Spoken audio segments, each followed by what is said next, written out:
This time on Graveyard Carz, Mark gets detailed. He checks the bodyman's work on the welding of the 67 Hemi GTX convertible for Brett Torino. Whoever wore my hat last is a mutant. As well as starting the first tint on matching the burnt orange paint on the 70 Hemi Charger. And in the midst of the other car work happening on the Barracuda, Mark gets a request from a longtime customer to get a non-Mopar car done in time for a wedding. Can Derek and the rest of the crew get the Chevy Coupe done in time for the big reveal? Find out on this episode of Graveyard Carz. Got that car coming to get you, Barbara. The unburied dead are coming back to life. I'm Mark Warman, and together with the most critical man in the world, Daren Kirkpatrick. Give me a gun! My son-in-law, Josh. Oh, yeah! And my best friend, Roy. Well, all right! We bring dead muscle cars back to life, to exactly the way they were on the day they were born. If we don't kill each other. Derek, It's gonna be a bloodbath.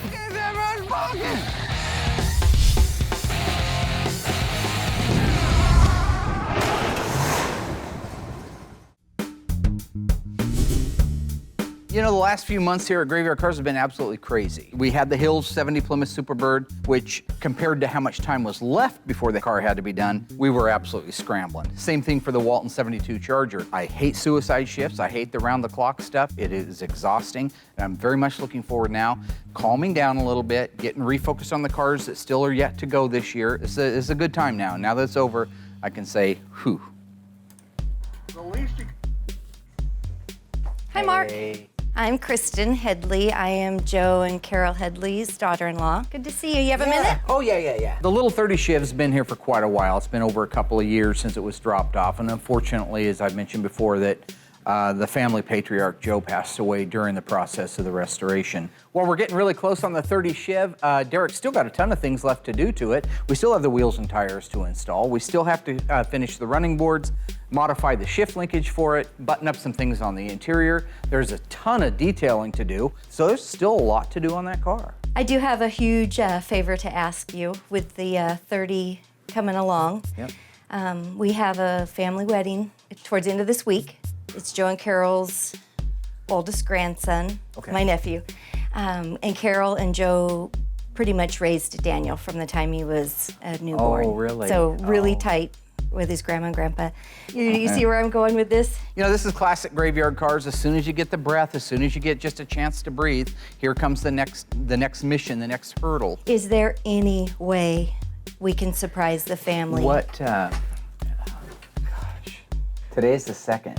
This week? Yeah, And what day?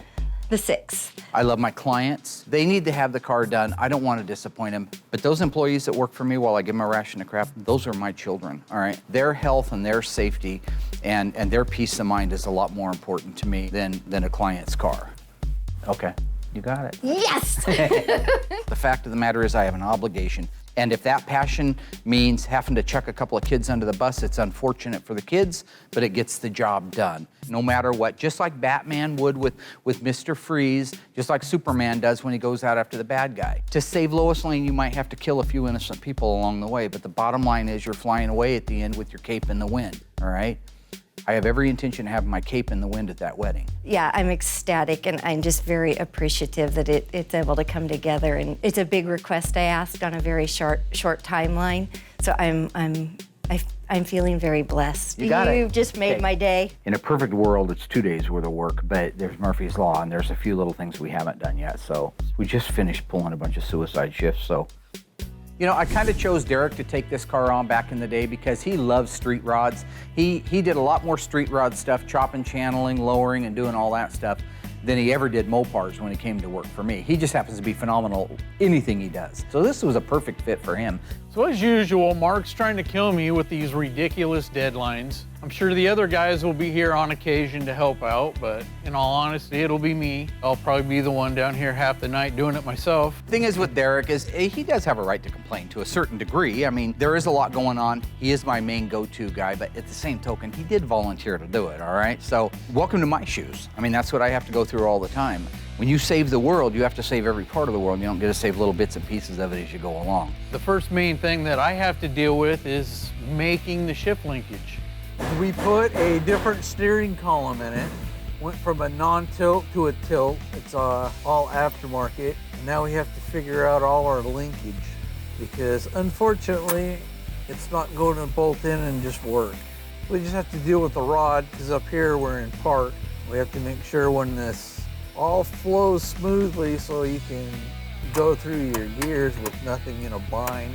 And with all the stuff we have to do, Mark promised this thing to be done in 3 days. Realistically, I would have liked to have a week minimum. Part-wise, we pretty much should have everything here. Finish the wiring, a lot of detail work, still have bumpers to put on, running boards to finish. I know I have shift linkage to finish or make. So yes, a week would have been really nice. 3 days? 3 days is gonna be 3 long days. So anyway, what I got going on at this moment in time is going to remove all the steering arms and U-joints. Okay, on this column, they made these, since it's aftermarket, it's for, you know, your custom street rods, whatever. It's bolted on, it uses 4 of the holes. So when you move your shift lever, what's on the column, this is attached to a rod that has to come down and works off this for your park, reverse, neutral drive. I'm gonna have to take all this stuff out to get in here to change this arm on the bottom of the column. Unfortunately, it's actually coming apart nice. Okay, this is one that was on there. The longer arm will lengthen the throw of the rod, which should eliminate part of our binding problem that we're having.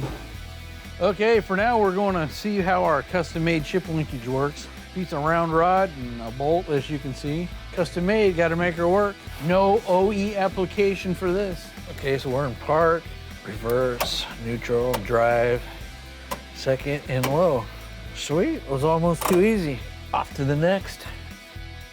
When it comes to re-inspections, I always take them just as seriously as I did when I made the offer to the client to fix their car. If I told them, hey, I'm gonna make your car whole again, I'm gonna make it like new, then that has to be the same mentality throughout the entire process. In the case of Carz 70 Challenger RT 6-pack car, I have to make sure that every weld that the factory put in it is back in it. And if there's more, so what? That's great. Nobody got hurt by that. And so making sure that the car is safe relative to the way the car was built and the way that it'll function when it's done, it's a pretty serious responsibility, and I take it very seriously. Now I'm going along and I'm taking this thing, which is a really thin piece of metal, and I'm going between the 2 panels, and I'm making sure we got good welds. I got a weld here, and that's the next weld. That's maybe 3 inches at the most. I don't think it hurts to add one. So I'm just gonna put a spot right there, that'll remind me. This is where the frame rail meets the rear floor pan, so there needs to be a weld right there. That'll remind me to go back. I go through, this is hard to get into, but I can see spot weld, plug weld, plug weld, plug weld, plug weld, plug weld, plug weld, every 2 inches on center. Get up into here, there should be a little gap. These don't always fit perfect, but there you can see there's my 2-inch gap between welds. Solid, solid, can't even get the fork in there, okay? So that's what I do is run through a series of those on the entire car. If I have time, I weld them up. So I'll go ahead and do that one real quick. I want to clean that etch primer off there so I can see where I'm going to be drilling my plug weld hole at. So a plug weld is simple. You're just basically drilling a hole through one piece of metal, not through the second piece of metal. Then you're filling that first hole up. That bonds the 2 panels together. So I'm just going to punch a hole right here because I want to weld this piece of the frame rail to this piece of the floor pan. And it only needs 1 in there.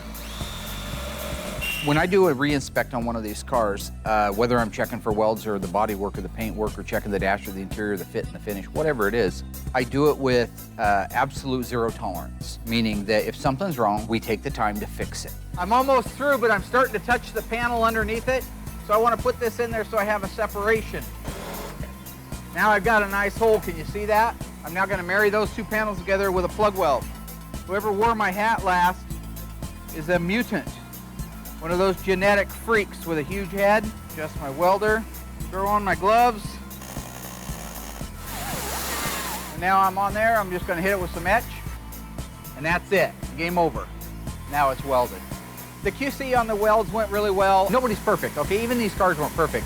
So when I find something, really, I'm just getting anal about it now. I could have gone without another weld. It wouldn't have hurt anything, but I'm there and that's my job, right? A couple little things, I got some tape marked out for him and he'll be able to wrap it up when he gets back. I can feel a dent or a low spot with my eyes. Mark! So I'm real happy. That's a first tint. So this is an exciting time.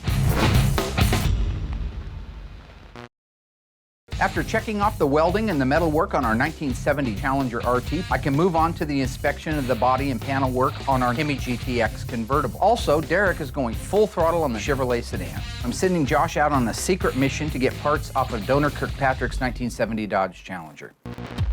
So what I'm looking at now is the 67 Hemi GTX convertible for Brett Torino. This car's been already up to the metal dipper, back, had all of the sheet metal replaced on it except for the core support, which just got done.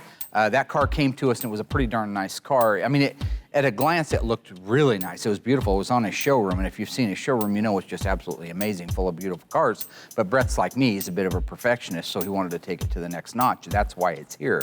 So I don't get to just sand it down and repaint it, send it back to him. It's got to be better than it was before. That's what he's buying here. So what I'm feeling for right now is I need to sign off and say that it's okay to go ahead and primer over this bodywork, which it's not, because I'm feeling low spots and high spots that need to be fixed before it gets primed.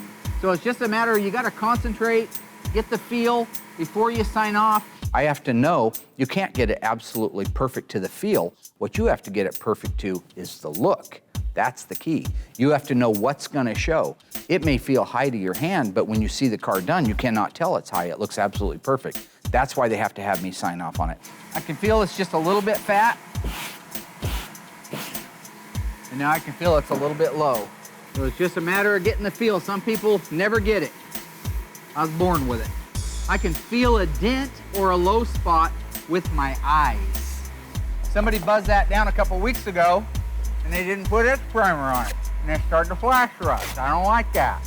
Bare metal, the minute it sees the open air, it begins to flash rust.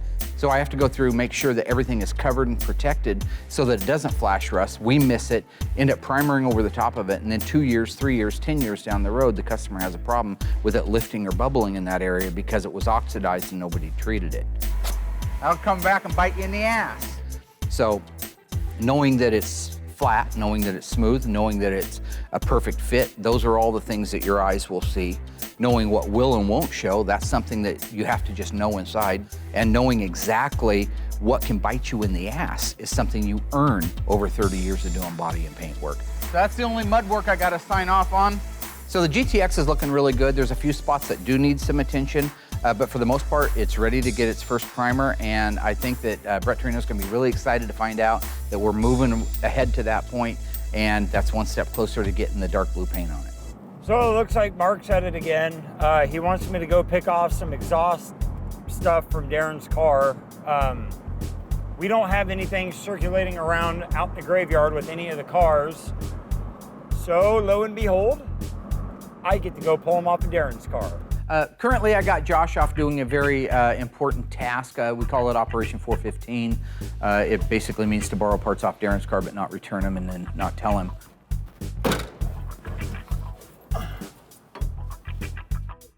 So you guys see me walk around this place talking about panels being flat on a car. I want to just take a few minutes and tell you what that means and why I care if it's flat or not. So you go to a car show, taking a look at a car at a car show, and it looks beautiful. It's shiny, it's red, it's got beautiful chrome, it's got beautiful trim on it. I taught my wife this very same thing. Now that you're past the awe factor, take a look at the car. See if the panels on the car are flat. And all you're doing, you're gonna go down the side of a car with your eyeballs. And so you start almost where I can't see the panel here. I'm actually looking at this wheel opening right now. And then I'm gonna bring my eyes back. Start walking the light. That means that as I move my head like this and back over like that, I'm watching those fluorescent lights. If you walk the light across it, very close to being perpendicular to the panel, you'll look for anything that looks to be a wave, an area, a wave or a low spot or a problem in the panel. This area through here should be perfectly flat. You shouldn't see a 30-year-old parking lot ding that just didn't quite get fixed all the way, or the edges of some bad body work. that cause a transition problem with your eyes when you look at it, and it's beautiful flat, and then there's it's ever so slight.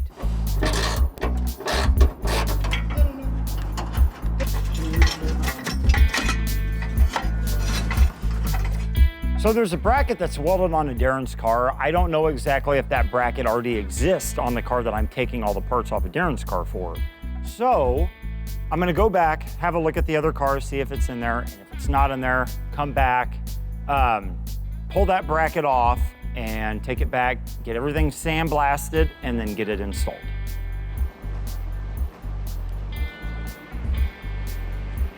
When you're block sanding something, it has to be cross sanded, okay? If I come up to this thing and I go, that's going to allow this board to follow whatever's on this panel. So if you were to stand up on the roof and look down it, it would go like that. You're gonna want to start here in the upper corner, any corner you want, pick a corner, any corner. You wanna start over here, you lefty, you wanna start down here, I don't care where you start. But your job is to drag it up to there. Then the crosshatch is coming back the other direction. You see the X I've made? This pattern of cross sanding picks up whatever low spots evenly both directions. If you sand one direction, you can end up with a low spot. If you go this way and then come back and clean it up that way, there's no way in the middle of that panel you can have a low spot. So this is called block sanding. I want to blow this off so it's clean, spray it with some wax and grease remover, which is like pouring shellac over it, except that it just evaporates into the air and it doesn't hurt the paint and the primer. You got to get it good and wet, and now I can walk the light across it.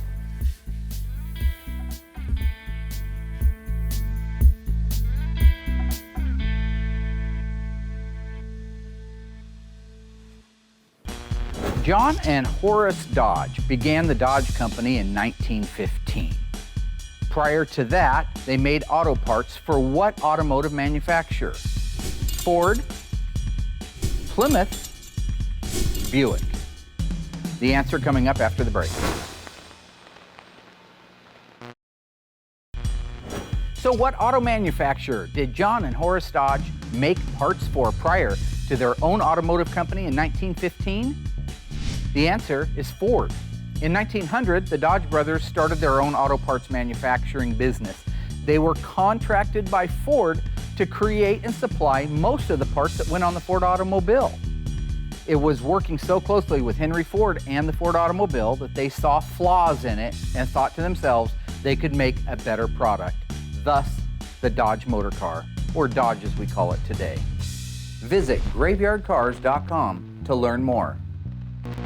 Now that QC work is finished up on the 70 Challenger and the Hemi GTX convertible, we can begin the installation of the exhaust system on the Cook's 1970 Barracuda convertible. However, with all this, we still can't lose focus of getting the 1930 Chevrolet sedan done in time for the big wedding this weekend. So the next deal on getting the seats fit, had to have the customer come out, sit in the car, figure out where the seat needed to be. One of the important things with the 30 Chevy was Mike, Joe's youngest son, I believe it is. He's a big guy. They call him Big Mike. He needs to fit in that car. Remember, we cut 4.5 inches out of the roof, so it's been chopped a lot. That's a very low roof line. We need to get him in a seat, find out exactly which seat it's gonna be and how it's gonna fit for him, and if we need to countersink it into the floor or raise it up or move it back. So we have to have him out to go over that, figure out exactly where the seat goes. The nice thing is, it still looks like there's a month's worth of work left. We told him there's a month's worth of work left, so he isn't in on the surprise. We had to modify the slides so that we could make the seats fit this particular car, cut and weld all that up, bolts to the floor, change our braces, you know, all the stuff you have to deal with a non-OE bolt-in application. Putting on the bumpers, had those re-chromed. There's a few little bolts that are 30 Chev only kind of thing where they have a stainless cap on them. Nobody in town wanted to deal with those. I had to file and all the vice grip marks and hammer marks over the years out of them, polish them up, make them look new again, which Surprisingly, they came out awesome. On this application where we widened the rear fenders 4 inches, we had to pie cut the running board to widen it 4 inches so that it fit the stock running board up front, and it gradually tapered back, smooth transition to the 4-inch widened fender. Unfortunately, I'm gonna have to pull Derek off of the 30 Chevy. I know he's got a deadlight on it, but we also got one on the Cook's car. We need some help putting the exhaust on, so while I don't look forward to going up and stopping him, it's something that has to be done. We're buttoning up the final stages before we fire the car up. We're at the same point that we usually are at. Josh is usually standing around just making money on the time clock, right, Josh? Yeah, that's fun. We're always at about the last 2 stages every time on these cars. What are the last 2 stages we usually do on these cars? Derek? Drive shaft and exhaust. Drive shaft and exhaust. I don't know why it always goes that way.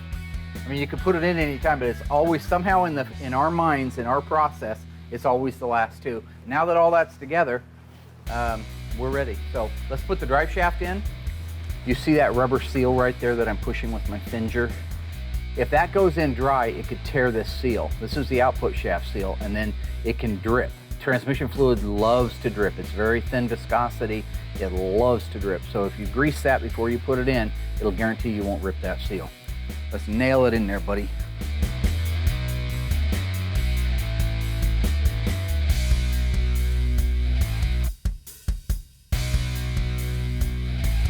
Well, I just came over here today to look at my car. I haven't seen it for maybe a month. I moved over here from Josh's house because Josh had to move, so I'm trying to find a safe place for it.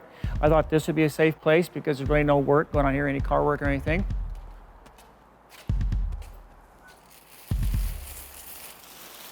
Okay, looks like my brand new carburetor is still there. Yep, brand new 850 dual feed double pumper Holly. Give it lots of gas, so it's got lots to go. One exhaust manifold is here. I know the other one is gone.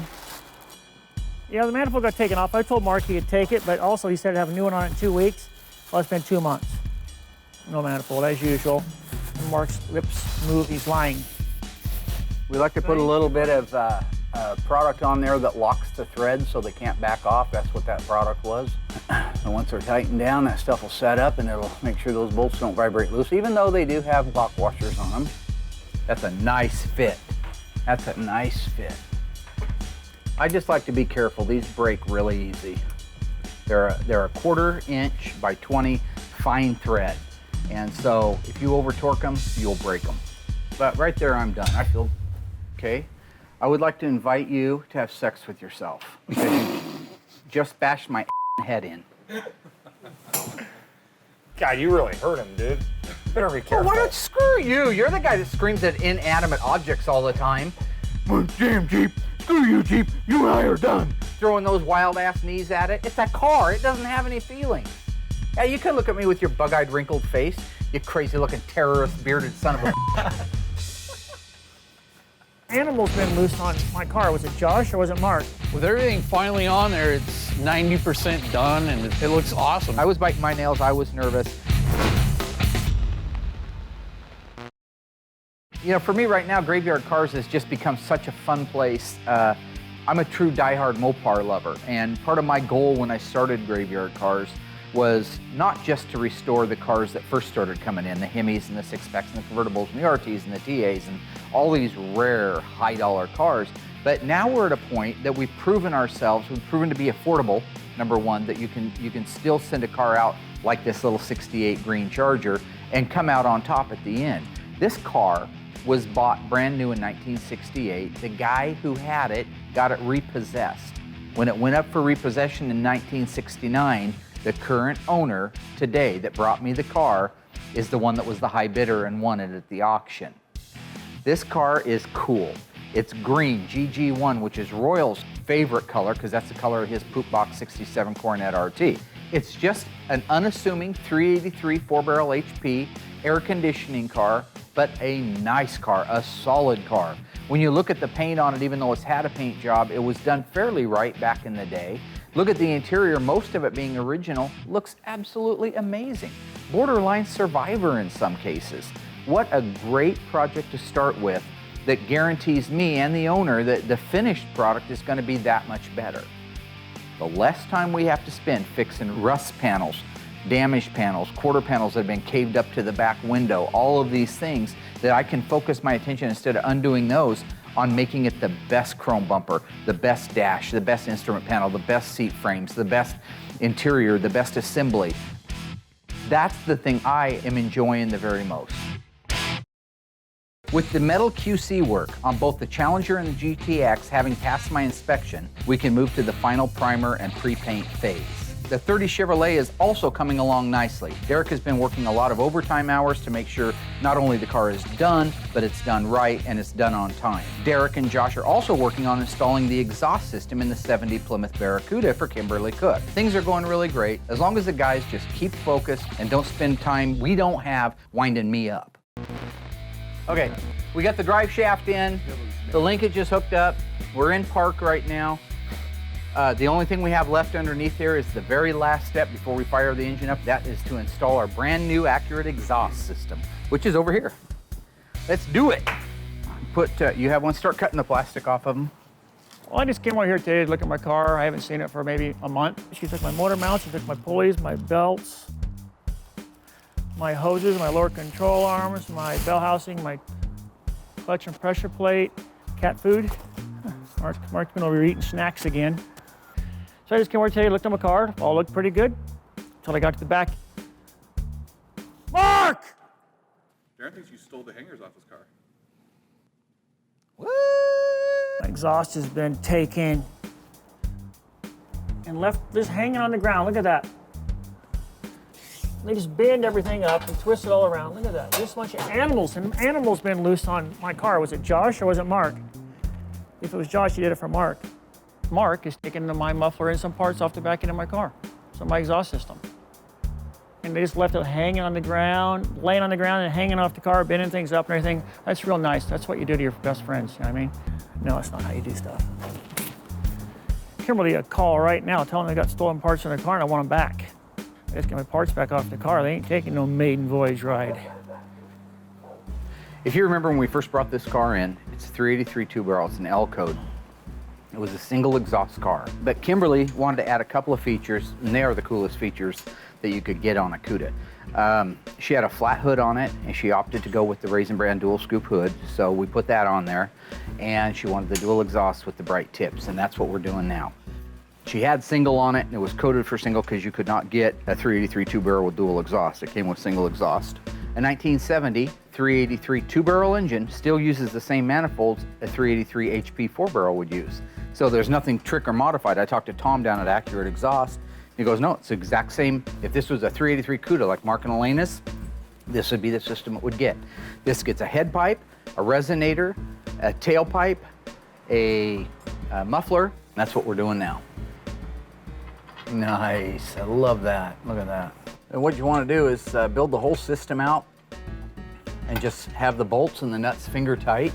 And then once you have the system completely on the car all the way out the back, including the resonators, the mufflers, the tailpipes, the axle pipe, the head pipes, everything's in place, that's when you want to tighten it all down. So right now we're getting ready to put the resonators on. And what I like about Tom, because he's now licensed by, well, I think he's always been licensed by Chrysler, but he just recently got where he could put the Pentastar, the A to 69, and the part number on there. So it doesn't get any cooler than that. If you're looking underneath the car, that tells you that that is as close to an original resonator as you could get. Oh, that looks good. Okay, so we can put the hanger on that one probably. Joshua Yoshinobu Takagi. Hey Josh, where'd you get those hangers at, buddy? Oh, Where did those good-looking hangers yeah, come these from? great-looking hangers. I do as I'm told, and you know, obviously, if Mark says that I don't, he made me go and take these off of Daren's car. Well, what it is the manufacturer that Tom uses that makes these hangers, they're plant burned down, so he doesn't have any of these.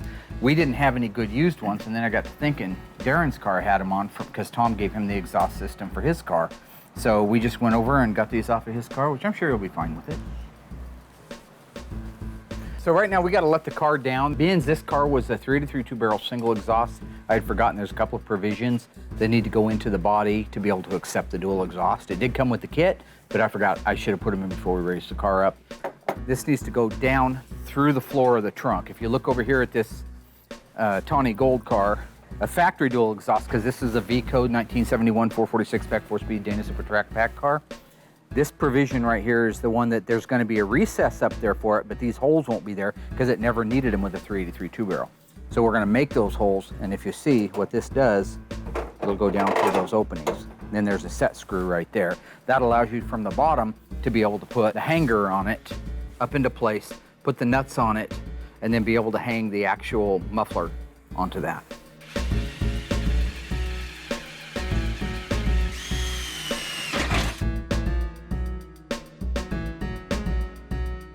So he's just now hanging the bracket. We've already got the resonators in place. As soon as we're done with that, we can put the tailpipes on. The exhaust system went on perfect on the 70 Barracuda. Always fits like it's supposed to. It's a very accurate system, so everything is the way it's supposed to be.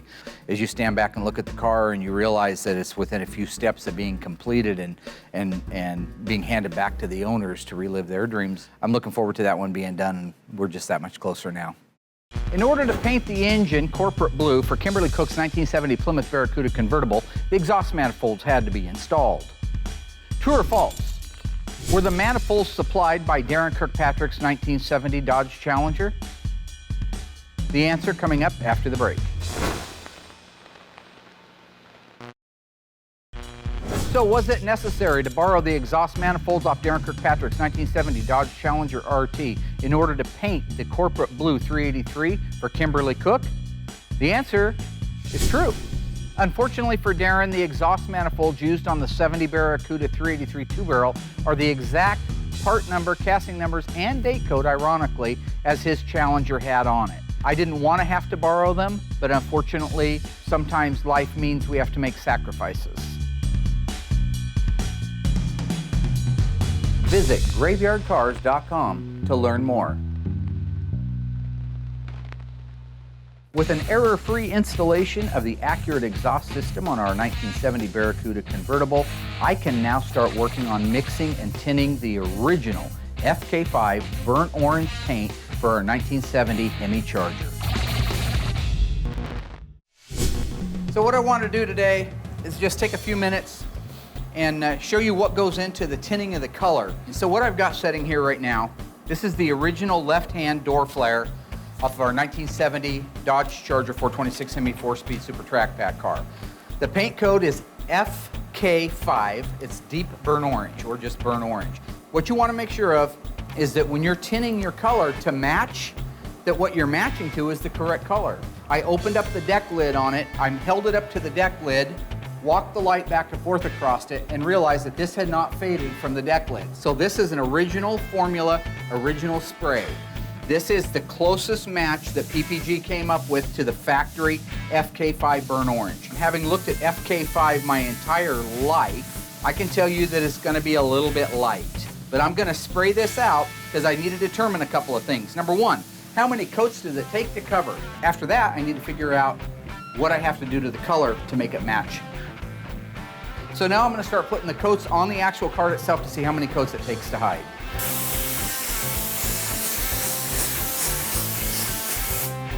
You can see the transparency that we have with one coat. Second coat. Coat number 4. Let's go over to the window where the light comes through and see if we can still see through it. I can still see through it a little bit from here. Coat number 5. So let's see if we can see through it now. See that light? Now some paint reps, and I know they get crazy, and right now there's probably some of them sitting at home calling me the most horrific names. They're going to say what you should have done was sprayed the card with one coat of something that's consistent. Like spray it with a black ground coat or a red ground coat to cover up all those lines. All that's doing is lying. One, you don't have the true color. Two is you can't match a transparent paint. Coat number 7. Coat number 8. Coat number 9. Okay, we're getting close now. Hate to say 10 coats, but that's what it is. Coat 10. And that should be done. So it looks like it's flashed off. That's when it starts to look kind of hazy, which is where it's at right now. And I'm running the light around it. Can you see through that? We're covered. So now what we need to do is take a look at how we look against the panel. The buffer will take oxidation off, and that's what you want to do if you're looking at an original panel, but that was done a long time ago. So when I look at that, I see that those toners that made the color so rich back in the day are the ones that are affected by it. They're the ones that probably don't have the lead and the other content in them.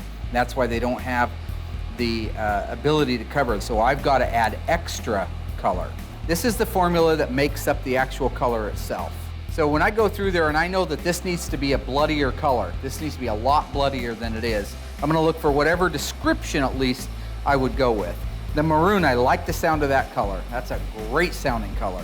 So what I wanna look at is 1610, 616, and 1694. 1694, which is the maroon, see that? That's gonna move that color. And then the last one I wanna look at is the 1610, which also could move the color. Oh yeah. It's even darker. So we have our colors. Now let's see how much was in the toner. 1610 had 466 units and the maroon had 324. So it called for quite a bit of these. So I'm gonna feel pretty comfortable putting both of these in, a little bit more of both of these colors. So I'm gonna dump some in there. You just gotta know your toners. Some of these are a little stronger than others. And I'm liking the looks of that. Let's see what our new color looks like now. I'm gonna cover an area of it, start spraying the new color on there. By now our color ought to be dry. So you can see where we started at. This is that lighter color, more of an orange, a lighter orange color. This is more of that russet or rusty look like the burnt orange is supposed to be. And it's pretty darn close. That's amazing how far those toners can take a color like that. But I've got, this product here is just wax and grease remover. This emulates what this color will look like with clear coat on it. It'll also pop the colors like it's supposed to. So when I hold it like that and I look into it, the only thing I see is a couple more dabs of the colors I was working with. So I'm real happy. That's a first tint. Figure out what you need. Look into the color from what you had before. When we started here, we had a bright orange. We were going to a russet. We knew we needed some maroon and some more dark orange. And that's why we're sitting right there where we're at right now. So what I'll do now is I'll go in and I'll start mixing up the rest of the gallons, adding the tint and the toners that I need to be able to bring them around to that. Then I'll pour the 3 of them together and we'll have 3 gallons that'll reduce to 6 gallons of sprayable with reducer of original FK5 burnt orange. All I am in my mind is a vessel to put the Carz back together, but in their mind, I'm a hero. So this is gonna be an emotional day for a lot of people, but there was no way we were gonna miss it. All of Derek's hard work and passion for the 1930 Chevrolet have led up to this moment, and the bride and groom have no idea what is going to be coming around the corner to carry them off on their honeymoon. So yeah, getting down to the last few things, we finally got to uncrate the tires, get those all bolted on, which made a world of difference, and luckily all our measurements on width, on everything showed up that it was perfect. So we're down to about half a day to get this thing finished up. It has not been road tested yet, so we need to go out, go through the steps to calibrate the electronic speedometer, make sure that works in conjunction with the tires. A couple days to do in a half a day. As far as working on cars, I like them all. Everything, whether it's an OE deal to a hot rod to Pro Street, you have to appreciate them all, and it's just great. Oh yeah, no, they haven't seen it for quite a while, so seeing it all done, it'll be a big surprise. It was less than a week ago that Kristen came out and asked me if there was any way we could get the car done in time for the wedding. And while it was a lofty promise, I was hoping all the time we'd make it. I had a good feeling that my team would pull together, and truthfully, that's what they did. Proud of my team. They did a good job. Yeah, this is an exciting moment for all of us right now. Everybody back at the wedding is expecting a limousine to pull up in front, get the kids, and haul them off to their honeymoon. So the last thing in the world they suspect is Grandpa Joe's 1930 Chevrolet sedan. So it was a great wedding. Bride and groom were really happy. The day was starting to wind down and they were ready to head out of here. I asked him to hold up for just a few minutes. And then when I got word that you guys were coming down the road, I made the announcement and asked folks to make their way out. I was biting my nails, I was nervous, but the car looked so good. We all piled in the car and drove up the long, almost a mile-long gravel driveway to get back here to the wedding set. My mother-in-law, my nephew, and my brother-in-law, who did not know this surprise was coming, instantly knew what was going on. So then when the family, we made our way out here and we were standing, we were all holding on to each other, crying with excitement. And when we saw that car around the corner, we were jumping and hooping and hollering.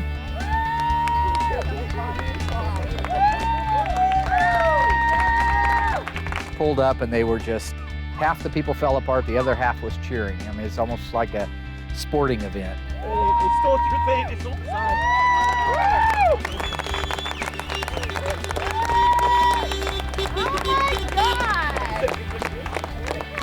Be sure to read the Chevy emblem on the front. After the last 4 days, and then finally, you know, the family get to see the car.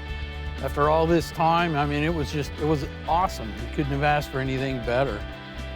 They were, I think, a little bit in shock to start with, and then they were incredibly touched by the gesture on Graveyard Carz and to make this happen and to make it happen at this event, a family event. Today is one of those days that it hits home for a person like me because I'm a small town guy and family means everything to me. And this was an opportunity for us to help fulfill somebody's dream. Carol and Joe, who's passed on now, came to us almost 3 years ago with the car. And Derek got crazy. He loves the old street rod, so he wanted to chop it and widen the rear fenders, and he did a beautiful job.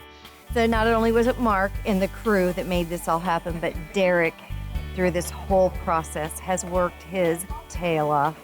That man has put his heart and soul into this car, and I just want to give a huge shout out and a huge thank you to him.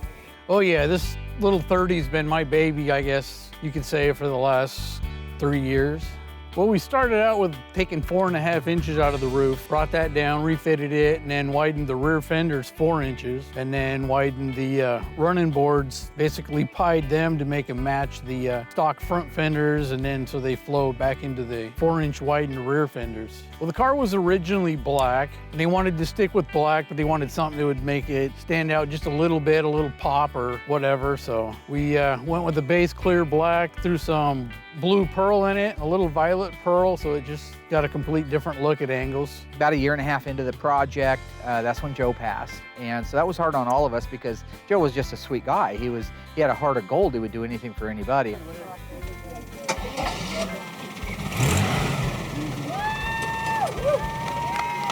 Just like with Kimberly Cooks and just like with the Waltons and just like with the Hills and just like Driscoll and the hundreds of other clients and customers that we've worked on over the years, all I am in my mind is a vessel to put the cars back together. But in their mind, I'm a hero because I just reunited them. In this particular case, driving down that driveway with Joe's 1930 Chevrolet done, surprising everybody, was as close to Joe being here. And I felt that very sense. And so many hugs and so many handshakes and so many tears, and I well up, and that's cool. I'm not ashamed of it. It's all right. This is why I do what I do.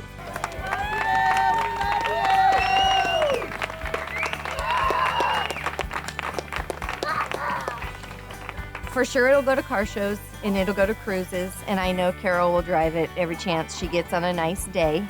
And yeah, it'll definitely stay in the family. There's no way after Joe Sr. having it from the age 15 that it'll ever leave the Headley family.